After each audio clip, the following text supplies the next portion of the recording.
Welcome to the Rabbi and The Shrink. This is Dr. Margarita Gurri, The Shrink, and this is everyone's favorite rabbi, at least mine. Yonason Goldson. The good rabbi has once again found for us a brilliant woman of ethics. Her name is Kelly Paxton. Welcome, Kelly. Thank you so much. I'm so excited to be on this. Well, we are too, and you are known as the pink collar crime, and you are wearing a pink collared shirt, which is perfect. I wore my pink, the best I have, and we've been teasing the rabbi about getting a pink tie. So we'll have to see. I have a feeling that might be one of my gifts for you in the future. Change comes slowly. So, yes. Well, you have 3,000 years to wear it, Rabbi. So Kelly Paxton is an interesting individual. She started out doing U.S. Customs fraud work and worked in a sheriff's office for fraud enforcement. So she's coming at this world, really knowing it literally from the bottom up, where they were catching the bad guys. And then suddenly now she's got this podcast, Great Women in Fraud. She's got a book that has to do with embezzlement, how to prevent, detect, and investigate pink collar crime.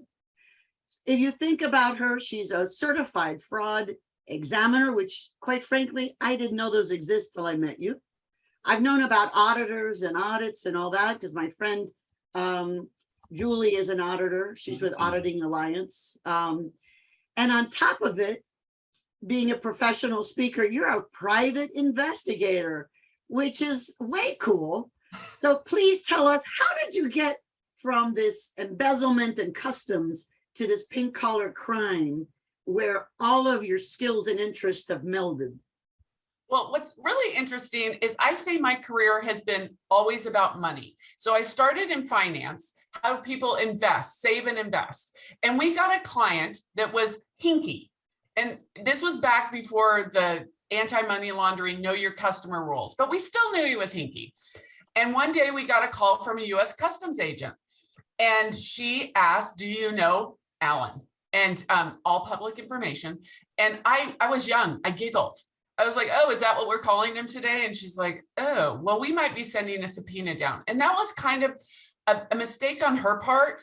And she still hired me. But you would never call a branch office of a brokerage firm. You have to call the headquarters because the branch office, they're making money off of Alan. And so if she would have called the main office, they would have frozen the account. So long story short, Alan got caught for wire fraud. And I was just really curious. And so I called her up. My boyfriend, then became husband, said, just call her. I called her up. And a year later, I'm in Florida, well, Georgia, and I'm shooting guns. I'd never touched a gun before. They hired me for my financial background. And so I primarily did money laundering cases, but I arrested bad guys, money launderers, drug dealers, pedophiles. My highlight of my career, however, at U.S. Customs was I got a woman attorney disbarred and sent to prison. But most importantly, the money she stole, I was able to get returned to the victim. So I consider that a win-win. Bravo. How did you do that?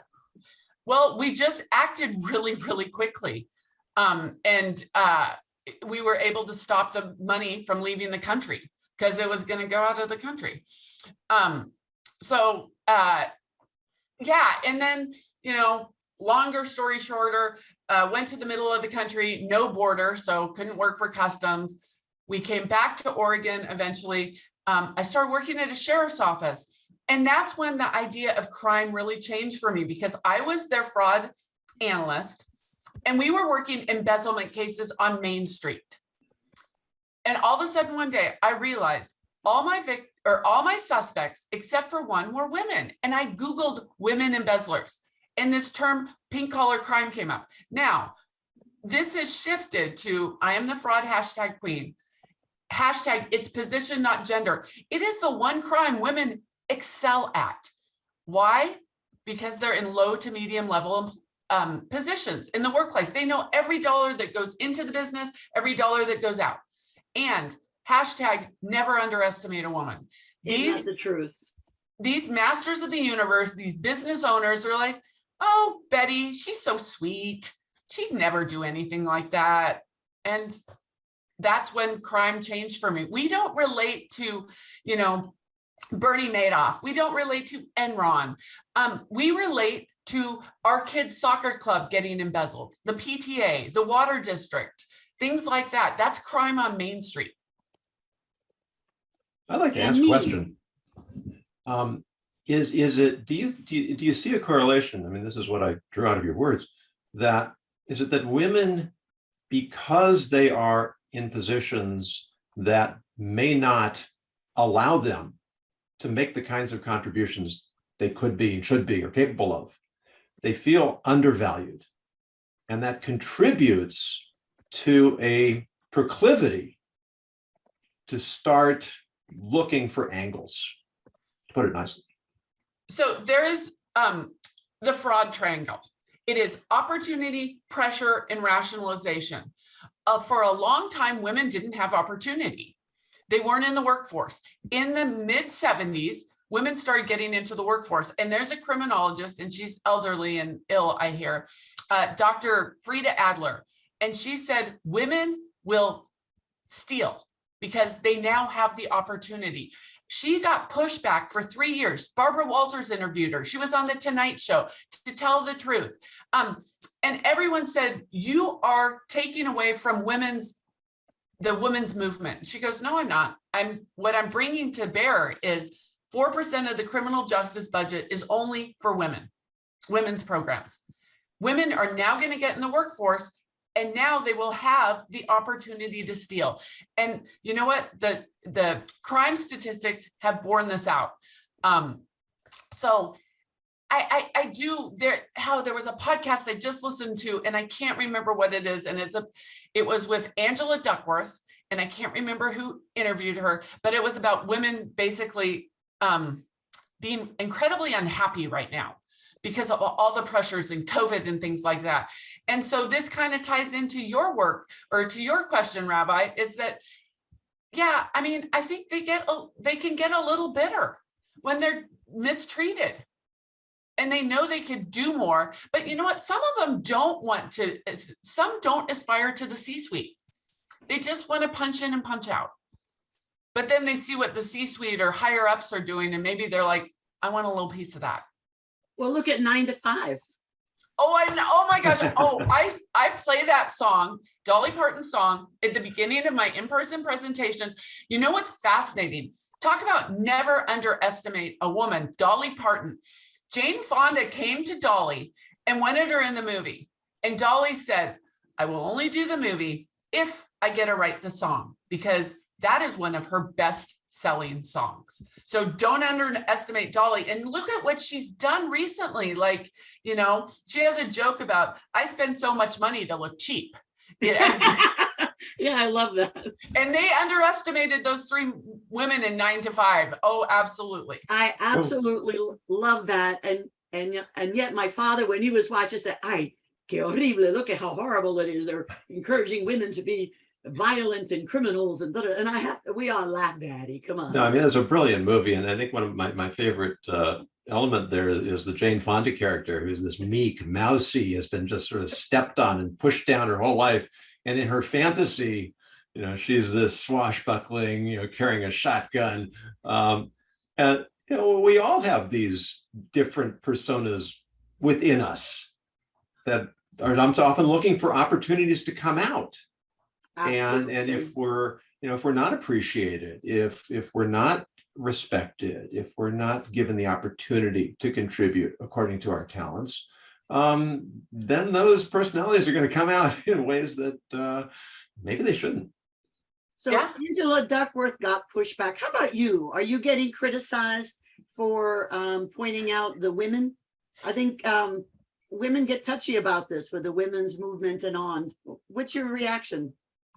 If someone complains about my presentation, like I've had some people reach out to me and say, we would like to have you come. And then all of a sudden, a board member will say, oh, she's picking on women.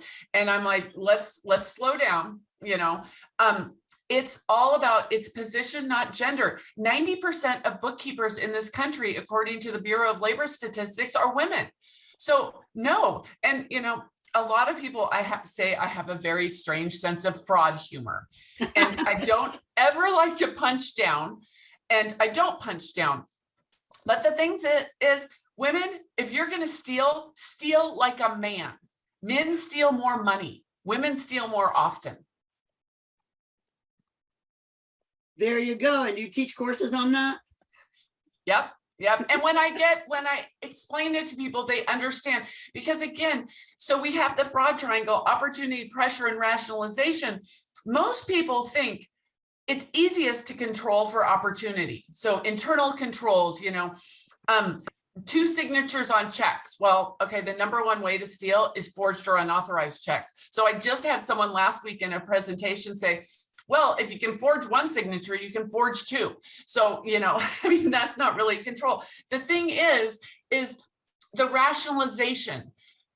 You could pay an administrative assistant $1 million a year, but if he or she has a $2 million a year lifestyle, they will still find a way to rationalize the theft. So we can't control that. You of all people, the good doctor, how people can rationalize behavior. Oh my gosh, they called me in over the weekend, or they sent me on a business. Well, this is an example. I work for a large corporation. Someone would get sent on a business trip for 2 weeks. They'd have to board their dog or pay for extra daycare. Well, you don't get that covered in your expense report. So then it's like, in the place that I worked, you didn't need receipts for expenses when I left for under $75. So what if you just tack on $50 a day for your dog boarding and you just call it something else? Because they made you stay away from the business or from your home for 2 weeks. That's rationalization. It can happen.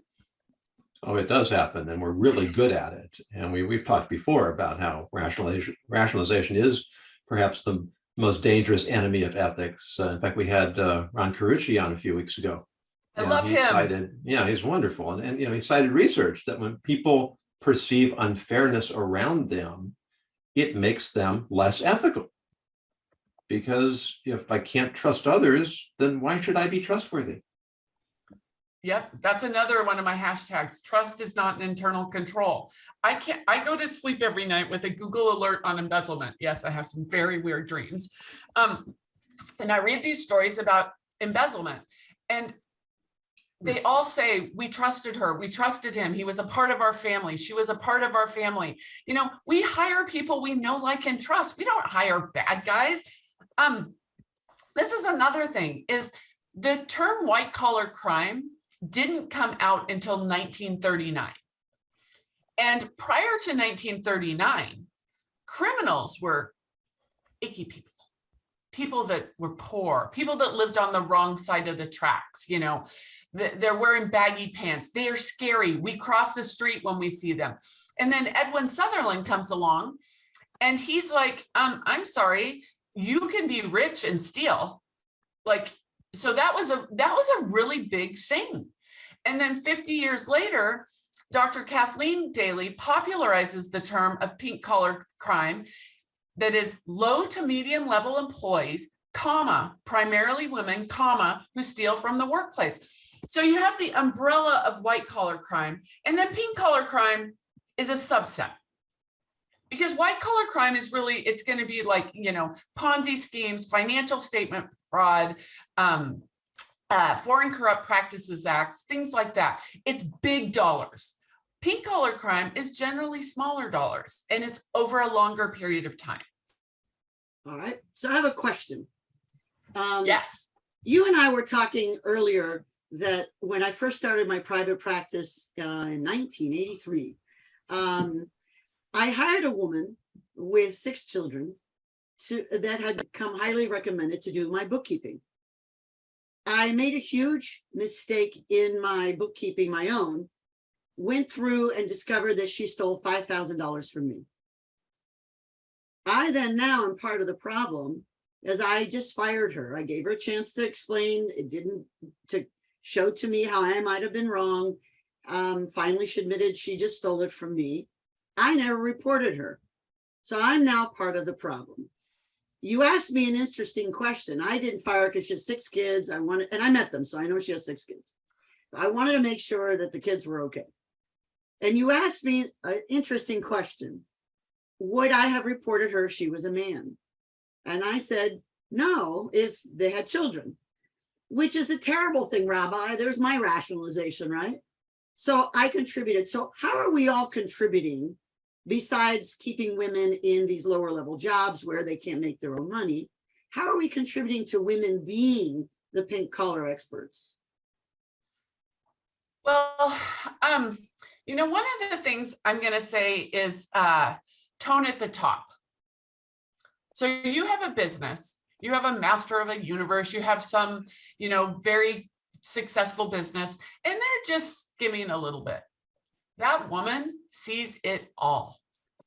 So when they go on a trip and say they take their family to Key West for this is a fun fact, 3 out of 5 dentists get ripped off. 3 out of 5. Yeah. By that nice woman. I had one, Betty, who stole $1 million over 10 years. So we'll talk about that, but I want to ask, she didn't steal it all in one check, did she? No. It was just little bits. Did it get a little bit bigger? Probably. Yeah, I would guess so. So the other thing is she stole it relatively quickly. That tells me she did it before, because you didn't teach her on the job. That was not your on the job training, was to teach her how to steal. So she probably did it somewhere before. I say if someone steals within 6 months of, their starting a position, they probably have stolen somewhere else. That doesn't mean they have a criminal history, because like you just said, did it make you feel better when she confessed to you? No, because I don't expect liars to tell the truth. So I thought that it made it easier for she and I to not have a dance or for her to accuse me of something. So in that sense, but it didn't make me feel better about the theft. It made me feel safer in terms of, I have found a long time ago that when we catch people, many of them are good at turning it around and making it your fault and then accuse you. So I was more protective of my reputation with that. Well, and then this also goes to, this was almost 40 years ago, and you talked about it right off the bat. Now, money is replaceable. You obviously are very successful. You are able to replace the money, but that story has followed you the rest of your career, hasn't it? Yes, I always felt bad that I wasn't, it was partly my fault. So when Rabbi and I talk about this, I did not hold her accountable enough. I just trusted her. And so I do believe at some level, maybe if I'd caught her early, maybe she wouldn't have done that and still had a job. Maybe not, I don't know. I'm Catholic, I'm allowed to get guilty. Okay. And so my thought was that partly it was my responsibility because I did not hold her accountable. I never want to victim shame, and absolutely never want to victim shame, because it's your money, it's your business. No one should take advantage of that. And but you can see all sorts of stories online where on Facebook, a newspaper puts up a story and the comments are, I can't believe XYZ business was so stupid to let that woman or that man steal. I have an uncle, may he rest in peace. And I saw online that a mutual connection had been ripped off to the tune of $250,000. And my uncle, who had never made more than $250,000 in his life, said to the guy, gee, aren't you smart to have let that happen? And I wanted to post like, well, you're not smart enough to earn it in the first place. So, but the guy was very successful, and $250,000 over a couple of years, it's like, as I say in the dental office, the fish tank gets a little bigger. You are a business because you look at the big picture. You're not down in the weeds, and they're down in the weeds. And they know when they can, add a new vendor or up their timesheet or something like that, because your genius is in the business and not the running of the That's for business. sure. Yeah. And, when it comes down to the practicalities here, I've been a solopreneur, so it's a whole different situation. But I think there are applications in our personal lives as well. We want to trust people. We want to let people have the freedom to make the contributions that they can. And certainly in the workplace, if I find someone, an assistant, comes with good recommendations, referred to me by somebody I trust, seems to be up and aboard, above board. So what should I be doing to, I want to hand, this is why I'm hiring somebody, to hand over control of the things I don't want to be bothered with. How do I not micromanage? How do I not make it seem like I don't trust? How do I trust but verify? I guess is the simple way to ask the question. Okay, so you've probably already heard the term surprise and delight. And most people think it's like surprise and delight your customers. I say it's surprise and delight your employees. So if your bookkeeper or accounts payable thinks that you only look at checks over $5,000, every so often say, I want to look at this check for $1,000.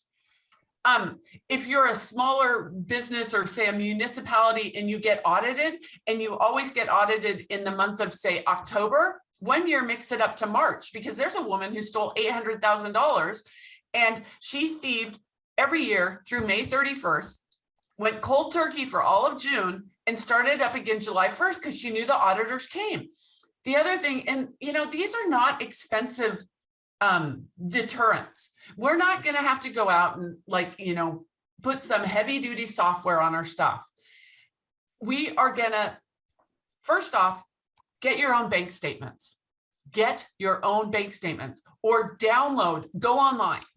There's a guy, Tom Hughes, who was a serial pink collar embezzler. So again, it's position, not gender. He was an outside bookkeeper.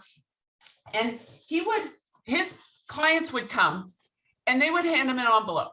If the envelope was closed with his bank statement, he's like, Target, I can steal from them. If he goes, literally, if the envelope was open, he's like, I'm not going to steal from them. He didn't know if they pulled the bank statement out or not, but he's like, well, they opened it, so chances are they probably pulled it out. You must get your mail first. Like, you just have to get your mail first. Another thing is and you said this earlier about the woman who stole from you. She lived in a lovely house. Does the lifestyle match the salary? Or you can also do what I like to call, a good friend of mine, Deanna Sullivan, gave me this, the parking lot audit. Did your bookkeeper show up in a brand new Tesla every 6 months? I don't know. She had a beautiful car, but she also said she was a widow of a guy who used to be in finance. Yeah. So she had her good backstory. She lived in this gorgeous house that looked like a cartoon with, all the big windows and kind of Victorian. So what are the pink flags then? You're saying that these are the parking lot audit, the looking at your mail. What are the other things to do and the other pink flags? Okay, this one is good for mental health. You must have your employees take vacations. Yes. If they don't take a vacation, they might be hiding something. There's a woman who stole from her dad's own bank in Sheldon, Iowa for over 40 years. When she was arrested, her name is Bernice Geiger. When she was arrested, she was exhausted. Why was she exhausted? Because she had 2 sets of books and she never could take a vacation. So her sort of backstory is she went to prison for 5 years. She got out and she consulted for the FDIC, the precursor to the FDIC. And she looked at people who didn't take vacations. I had a dentist who had an employee who she figured out was stealing. And we matched the key card. So we would see when she was in the office alone, the office manager. In 6.5 years, she took off 1.5 days vacation. Now the dentist was so sweet. She's like, she's so dedicated. And I'm like, oh dear, no. She is covering up. And she fired 3 receptionists. She said they weren't good, but the other people in the office said they were really good. They answered the phone quickly. And I'm like, they answered the phone quickly. She wanted to answer the phone because a patient would say, my cash payment I paid for you last month isn't showing up. So they must take vacations, and not these microcations. You know, the younger generation takes 2 or 3 days. No, it needs to be a full week, because I mean, we're all solos and we do our own work.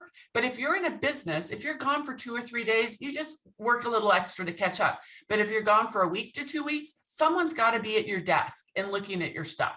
So vacations. Wow. Yeah. Well, and how about these days where everyone works remotely? How do we catch them then? Oh, this goes into a whole other thing. COVID and remote work. Now, you guys, I think, know this because I've listened to many of your podcast episodes, Okay. behavioral economics and behavioral science. When we have distance from a person, it's easier to steal mentally. It's just like, you know, the cyber criminals that are over in the Eastern Bloc, they don't see their victims. If they saw that little old woman that they just stole $10,000 from, they wouldn't ever go mug her in a parking lot. But will they steal it, you know, with the distance? So the Association of Certified Fraud Examiners has done a couple of surveys since COVID happened, and the remote work from home, they think will increase fraud, because we're not sitting right outside our boss's office. And every time our boss calls us in and says, hey, Kelly, can you come here a minute? You're like, oh God, am I caught? You know, whereas if you're at home, I don't know. What do you guys think about the whole distance and not seeing a person, and how that allows you to better rationalize? Oh, yeah. And even with the issue of time theft, even if we're not talking about embezzlement, but just time theft, it is very easy to say you were working when you were not.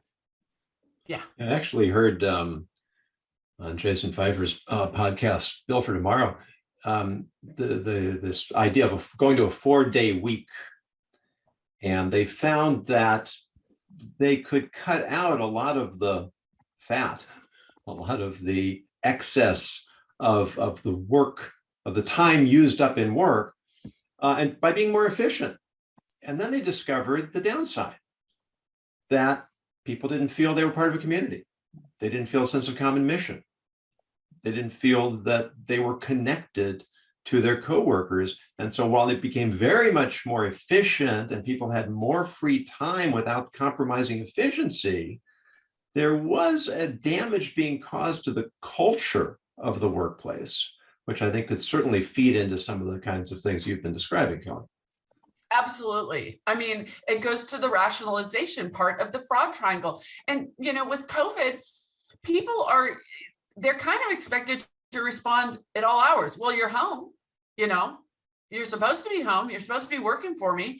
And they say that people are actually working more hours in a day. Yes. Because you might take a break in the middle of the day to go, you know, do something with your kid or whatever. And then they expect you to be answering emails or putting together a PowerPoint presentation at 10 at night. So that goes to rationalization. It does. I've been seeing a lot of very stressed out groups of CPAs and auditors and other people, because they're working all the time. They want to please. They're not setting limits. As the rabbi was saying, the office culture is no longer the major press for choice of behavior. It's more internal. And luckily, many of us who are not extroverts, many of us are introverts, we thrive certainly much better. But the extroverts, I always want to wear a little armband, you know, maybe a big Band-Aid, you know, so poor extroverts that had a hard time. And I think with that resentment. So one of my questions to you was, who steals more often, introverts or extroverts? Ooh, I do not know that. And The pink kind of stealing, the pink collar. I'm going to say, in my experience, and this is anecdotally, they're more introverts. And that's just completely, I'm like going through my head right now. There's one right now that was an extrovert, but there was a marriage issue. I think she became more extroverted because of her husband and his activities, sort of things. But I'm going back to like mentally in my head, and most of them I'm going to say are more introverted. An interesting thing, this is one of my pink flags is, and I don't like to gamble. It's my line in the sand. I had a family member who had issues with gambling, and I really don't like it. There's a guy, Christopher Marquet, who did a report on embezzlement. And he said 1 out of 4 cases had a gambling angle. And Betty, who stole $1 million from Dr. E, was a raging gambler. The woman who didn't steal for the month of June, raging gambler. So I say gambling is a pink flag. I kind of joke that if I were to hire someone, I'd, check out their skills, do their background and everything like that. And then at the end, I'd say, so I'm going to Vegas this weekend. Do you like Vegas? And if they're like, oh my God, I love Vegas. And it's like, yeah, there's the door. You're not, no way. That's kind of one of my sort of lines in the sand, or my soapbox, I'm going to say. And I was actually in a casino last week with someone that you have had on your show, Joe Irvin.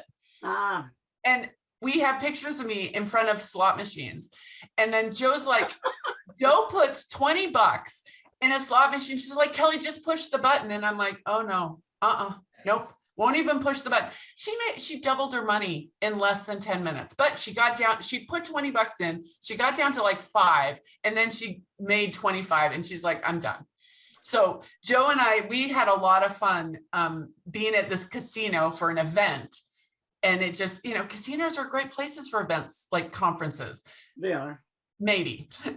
It was a little painful for me, but like we have some great pictures of me in front of slot machines going, I would love to see one of those. That is just funny.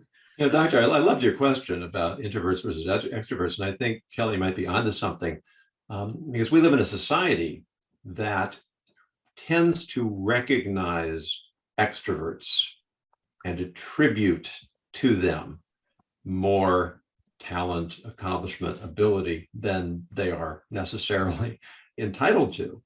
And if we go back to that sense of feeling diminished or unappreciated or unrecognized as a contributing factor to the rationalization, then it wouldn't surprise me that introverts may make up more of the embezzlers. Well, we know that people who feel underappreciated are much more likely to misbehave ethically, whether it's in a marriage, whether it's in the workplace, in a community. We know that one of the big red flags is someone feeling underappreciated. Yeah. Look at all the superheroes and bad guys, right? There's an underappreciation involved in much of them. So I know you guys, we all have podcasts, and I know you guys listen to podcasts. Yes. Michael Lewis has Against the Rules, and he wrote Liar's Poker, The Big Short. He's written a lot of things. He has the best episode this year, and it's about Gladys. And they call it L6. So she's 6 levels down from the top. And it was like, they made this avatar. It's this great, amazing story. But basically, Gladys in the basement is underpaid, underappreciated. She knows everything, and she can blow it all up if she wants to. You need to recognize her skills. Like, you get a CFO who, male, female, whatever, they sometimes, they can't even make a journal entry. They don't even give them access to make a journal entry. So they call down to, the accounting department, make the journal entry. They don't even have the sort of technical skills or wherewithal to do it. It's the lower level people that are, mixing the batter. Well, some of our favorite movies have women running the show, even like Catwoman. She was just so underappreciated and abused, Yeah, and also, I'm sorry. When it comes to, I was thinking the same thing with movies, but about heist movies. There's one with Michael Caine recently about these 3 old men. There was one with Queen Latifah, and it always seems to be 3 people who are being abused somehow by the system, and they're going to rip off the system. And we watch these movies and we cheer them on because we want them to win.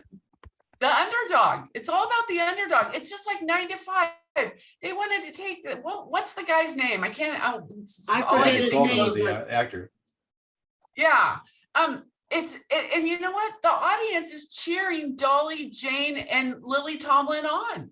They're cheering them on. because they're treated poorly, so only 15% of all embezzlement cases, and it's hard to even prove this, get turned into law enforcement.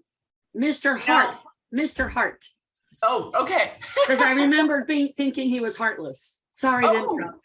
yeah. Oh gosh. Okay. This is a fun thing. And now I know, Rabbi, you do the word for the podcast, but I'm going to give you a word. Okay. Ooh. Can I give you a word? Turnabout is fair play. Aptonym. Do you know what an aptonym is? No, Okay. You know, Rabbi, don't you? Yes, in I fact, it don't was know. on my list to use one day, so we may just so what is an go with this. afternoon? Okay, so an aptonym is your name says what you do. So now this is a terrible story. It's not terrible. And my dad has died 4 years ago. When my dad died, he was Catholic, but he wanted to be cremated. And so my sister and I went to the funeral home, and I kid you not, the funeral home director's name was Bill Burns.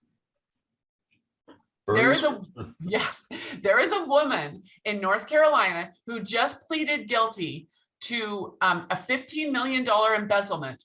Her name, Donna Steele. Now it's spelled Steele, but still, I am not going to hire someone with the name Steele. Oh, that's just funny. Well, No, my isn't name it? is Margarita, right? I used to be the drug lady of a high school. Yeah. So And the kids all thought it was funny. The grown-ups didn't get it. well, and You can really the have other fun with thing that. is, I like, mean, there's a guy, his name is Eric Conn, Conn, but I think it was a huge Ponzi scheme. And Bernie Madoff, I'm not investing with someone whose name is Madoff, like he made off with my money. Yeah. So that's the aptonym. So I And hope yet, that if you're going to hire people based on the name, you're going to have all sorts of troubles.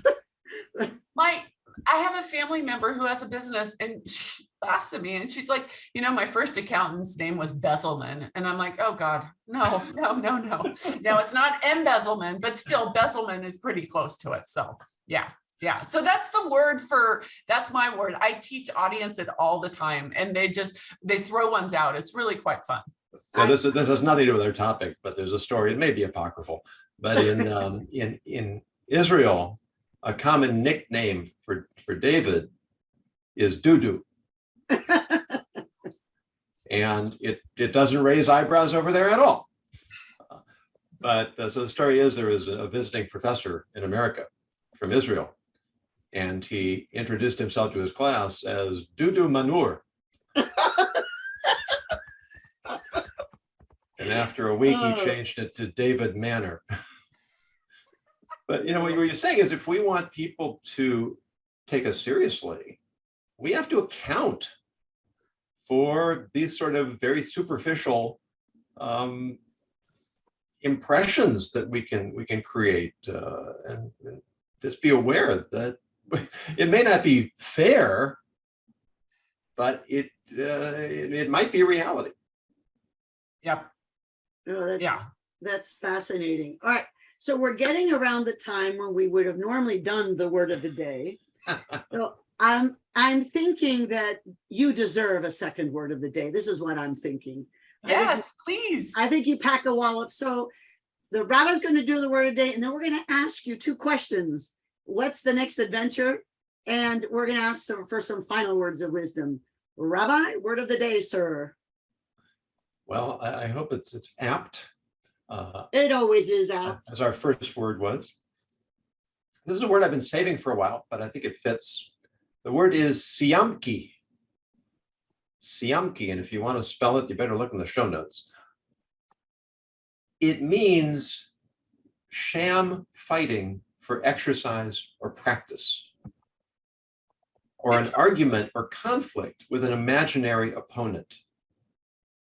And it reminded me, or actually you reminded me earlier, Kelly, of a biblical story when King Saul has been instructed by the prophet Samuel to wipe out the enemies who have been plaguing the Israelites for so long, based on the understanding that they were committed to the destruction of the nation and could never be trusted to keep peace. And Saul showed mercy on their king. And he kept him alive. He thought he was doing the right thing. And when Samuel came to confront him, before Samuel could say a word, Saul says, Samuel, I did exactly what you told me. He says, you did? Look over there. So what King Saul did is he rationalized, he convinced himself to the point where he was absolutely certain he had done the right thing. Not only done the right thing, but done what he was instructed to do when the evidence was right in front of him. And if we want to protect ourselves from the force of rationalization, we have to create an imaginary opponent. Sometimes we call it a straw man, an alter ego. We have to be able to pretend, not even pretend, but really to play both sides, to argue both sides with integrity, with sincerity, or get somebody to do it for us. Because so often you hear these stories and you think, what were they thinking? And the answer is often not much. If they would have gone to someone and said, I'm thinking of doing this, and the answer would have been, what? How could you possibly rationalize that? How could you possibly think that's the right thing to do? And so we have to start by being willing to look at both sides, to create these arguments in our own minds as the first step to holding ourselves accountable. Absolutely. You mentioned something earlier about, I read it in Malcolm Gladwell's book, Talking to Strangers, but the truth default theory. We default to the truth. I can't get out of bed in the morning if I think that everyone's going to get ripped off all the time. It's kind of like going to the dentist. If you go to the dentist and the dentist says you need a root canal, are you going to say, prove it? We have to function in life. And so that's where like these sort of easy little tweaks, like, opening your own bank statements, making your employees take vacations, looking out and seeing what kind of car they drive. We want to trust people. It's in our nature to trust people. Otherwise, the world is going to come to a screeching halt. Like just a screeching halt. But again, stopping, and this goes to, again, behavioral science, system 1 and system 2 thinking, the slow thinking, which is more ethical, system 2, and the fast thinking, which is action oriented, system 1. And what you said earlier about, people like action, extroverts. I mean, think about, politicians and histories, the ones that, people have these enamored views of are the action takers. Are they our best presidents? I don't know about that. The slow thinkers, better, but we kind of default to action. So but we have to get up out of bed thinking that not terrible things are going to happen to us. Mind you, what's the percentage of the population that are like narcissists or psychopaths? It's like what, 2 to 4, something like that? Growing, I think. I think we're cooking a new batch is what we're doing. And we're converting some people who weren't. Yeah. Because they've lost the cultural press of the look or whatever. So I think that we're converting more. Well, and I'll go, now that we're back in person, and I had this amazing event last week, there are 200 people in the room. So, probably 8 of them narcissists, psychopaths. And I kind of joke when I do my presentation, if you're a narcissist or a psychopath, you might as well just leave, because none of this is going to make any sense to you. I'm talking about good people keeping with making good choices.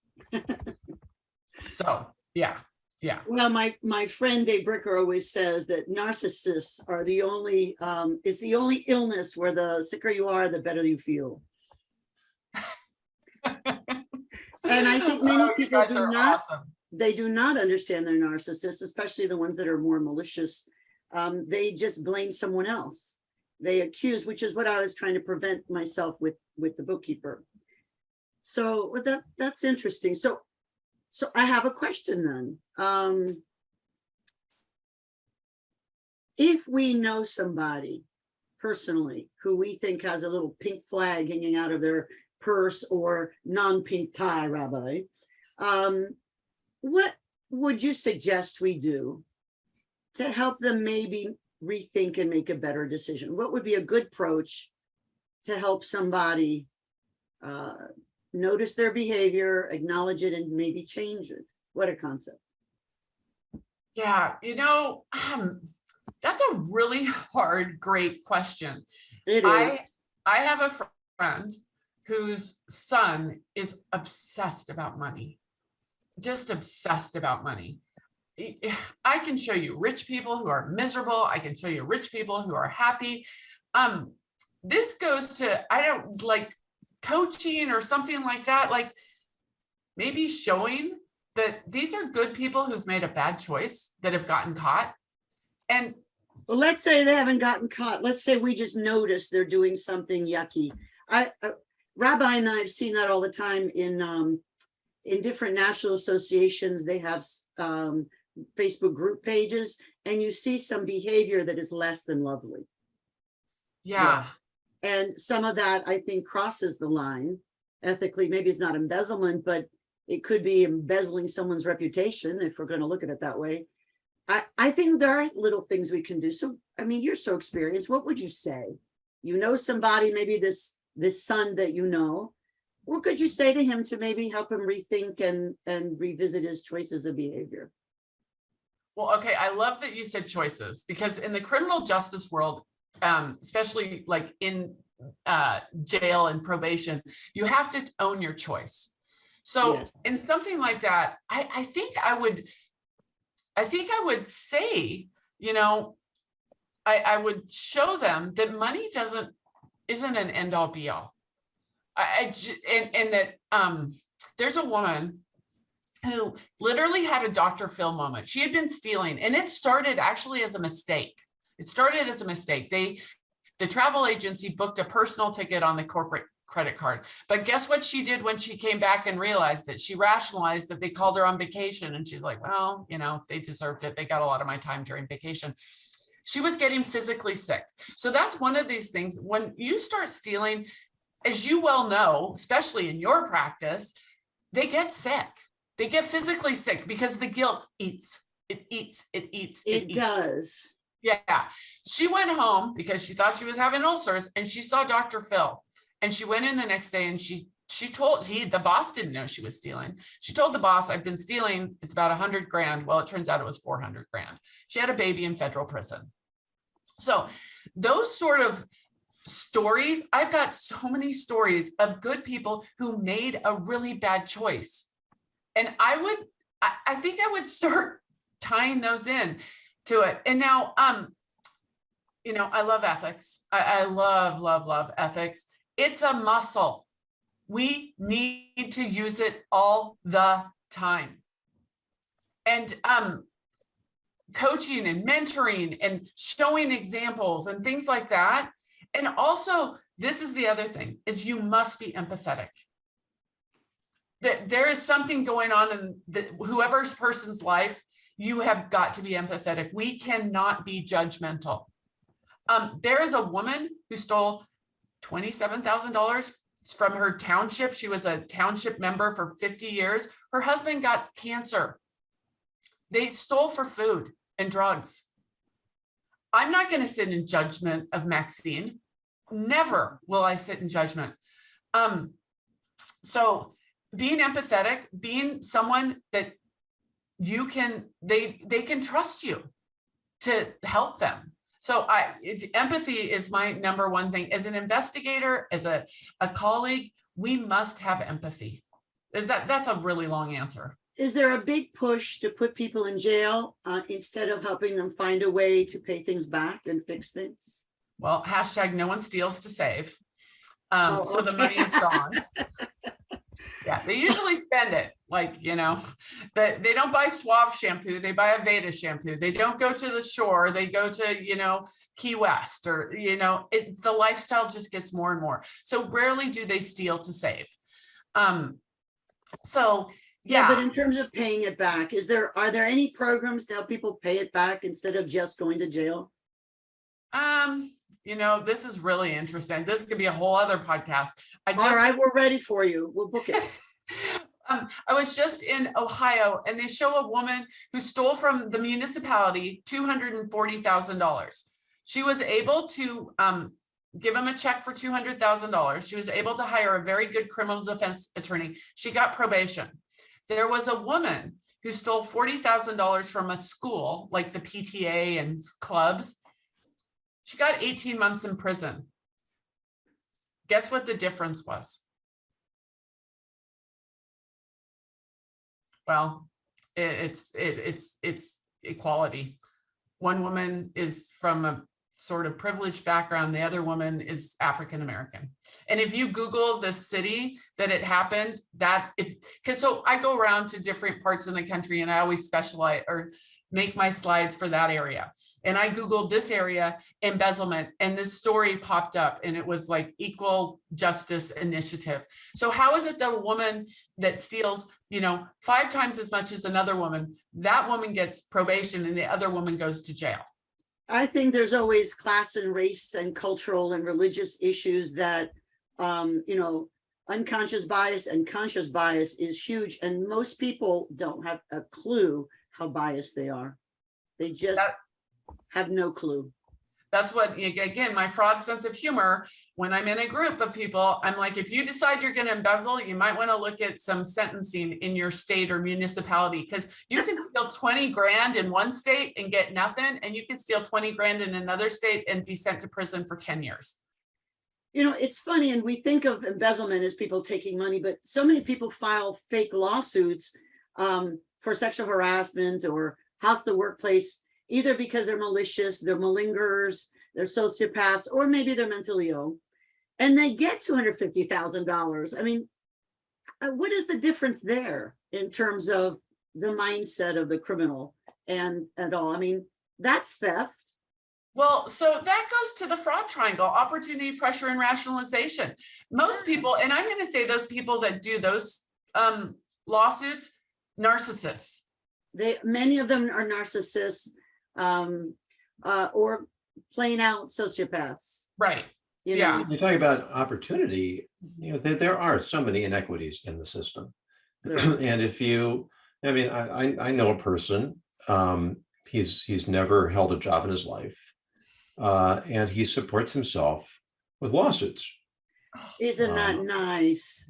And I don't know the details. I don't know whether there's some justification for it, but there's just something so slimy about that whole approach. And something you said earlier, Kelly, that really, really struck me at the time is that women typically embezzle for smaller amounts. And it just made me think of one of my favorite lines in literature in A Man for All Seasons, when Thomas More has been, his protege has betrayed him and testified falsely against him as a heretic. And why did he do it? Because he was being appointed to become the Attorney General of Wales, which is sort of like, Lieutenant Governor of North Dakota.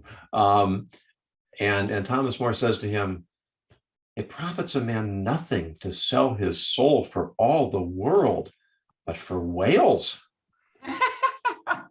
If you're gonna steal, go for something really big. Go big or go home. When you just talked about the guilt eating away at people.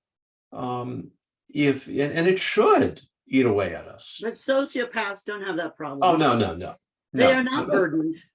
And narcissists often, depends on how sick they are, and if they also have some sociopathy, they often don't feel that sting. No. So we have to protect ourselves from them, but then, and for most of us, we have to protect ourselves from ourselves. You said it, Rabbi. You said it. You put a good person in a bad environment, they're going to go bad. Yeah. I like to think that my optimism isn't a bias. I think most people do want to do good and do want to do good. Thinking of your David in Israel. I think it's easy for all of us to misbehave. It's funny. My first teaching job was in Leavenworth, federal penitentiary.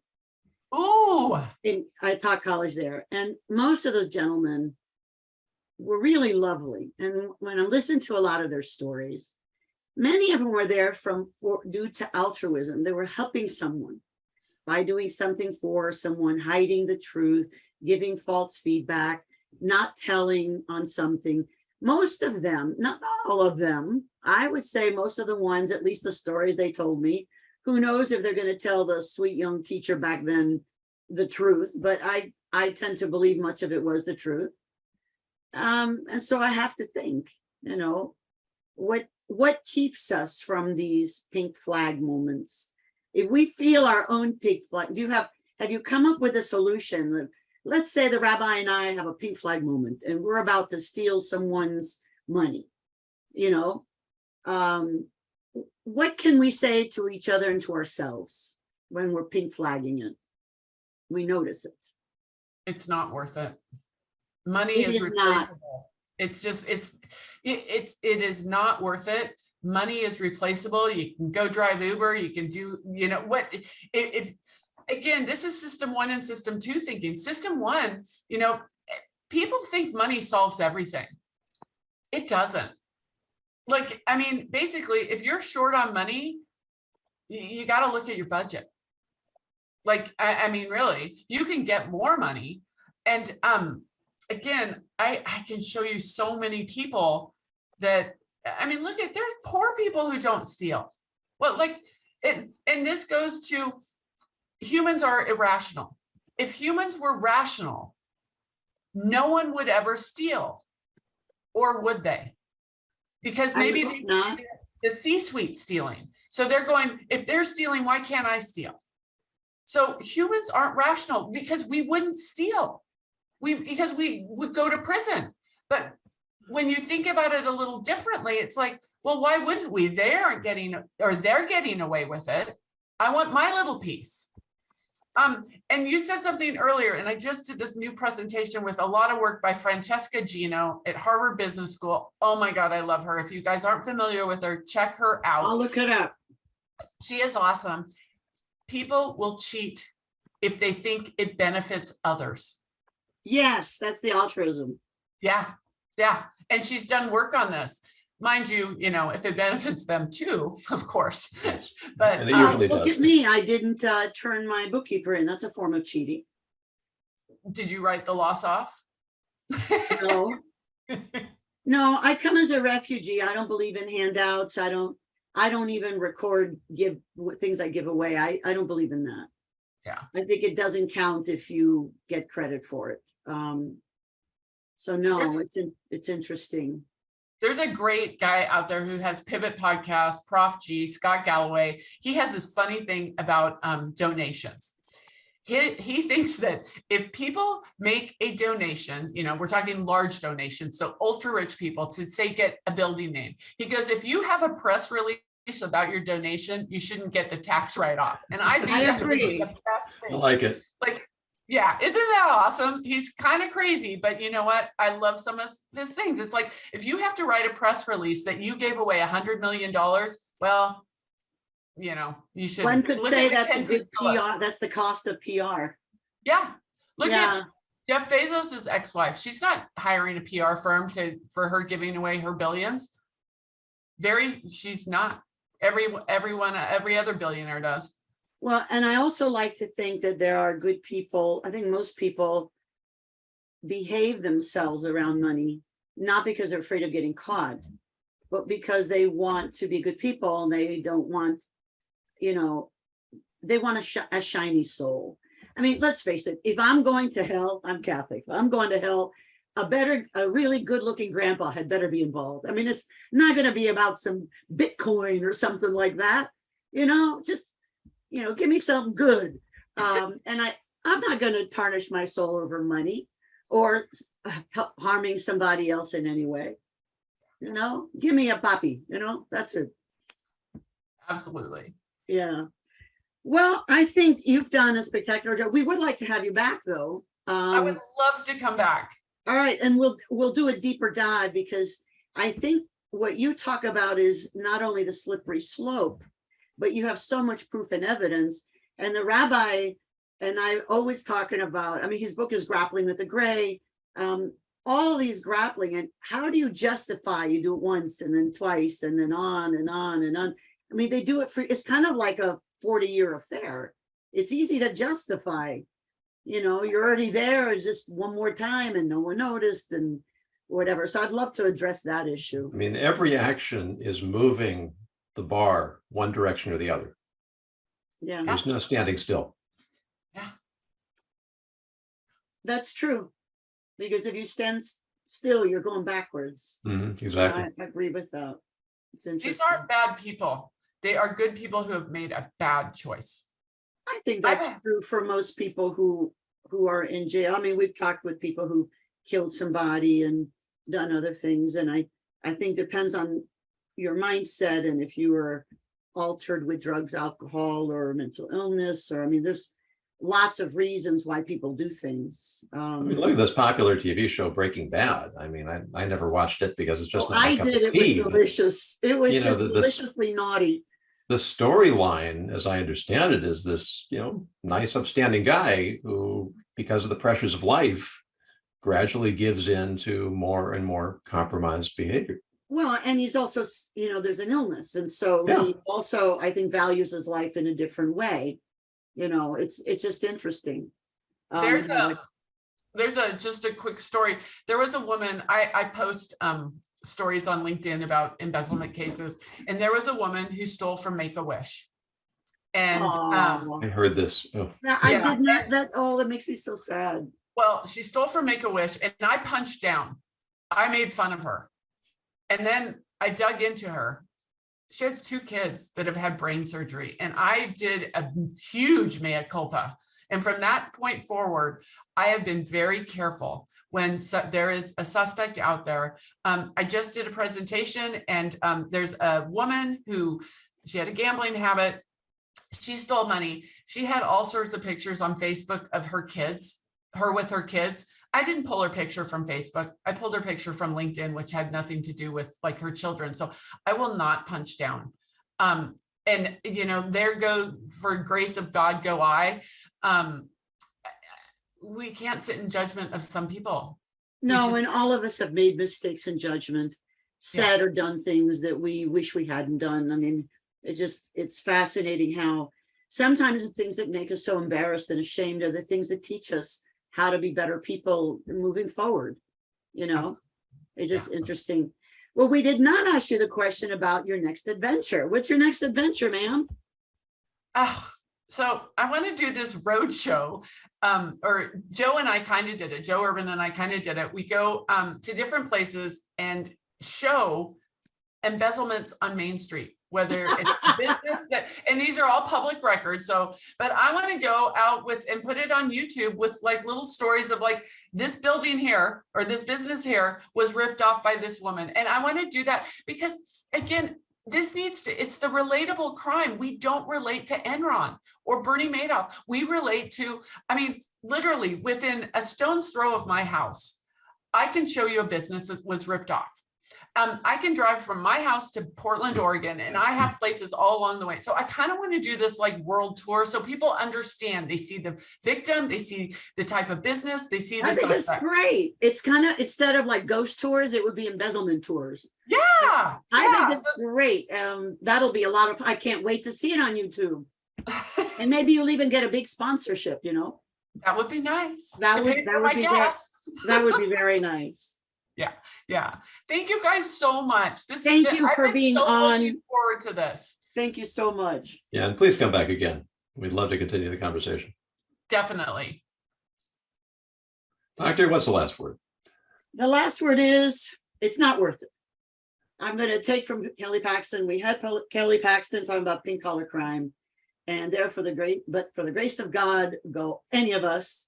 And the issue is, think, how is it that we have made little tiny steps into the world of a collar that isn't exactly how we want it to be?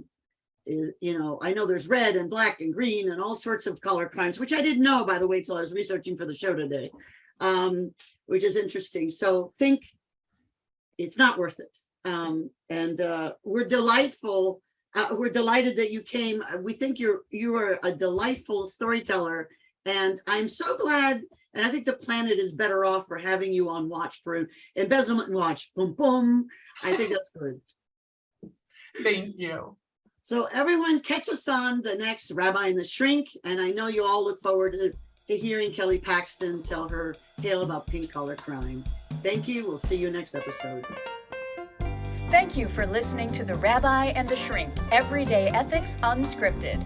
To book Dr. Red Shoe, Dr. Margarita Gurri, or Rabbi Yonason Goldson as speakers or advisors for your organization, contact them at therabbiandtheshrink.com. This has been a Dr. Red Shoe production.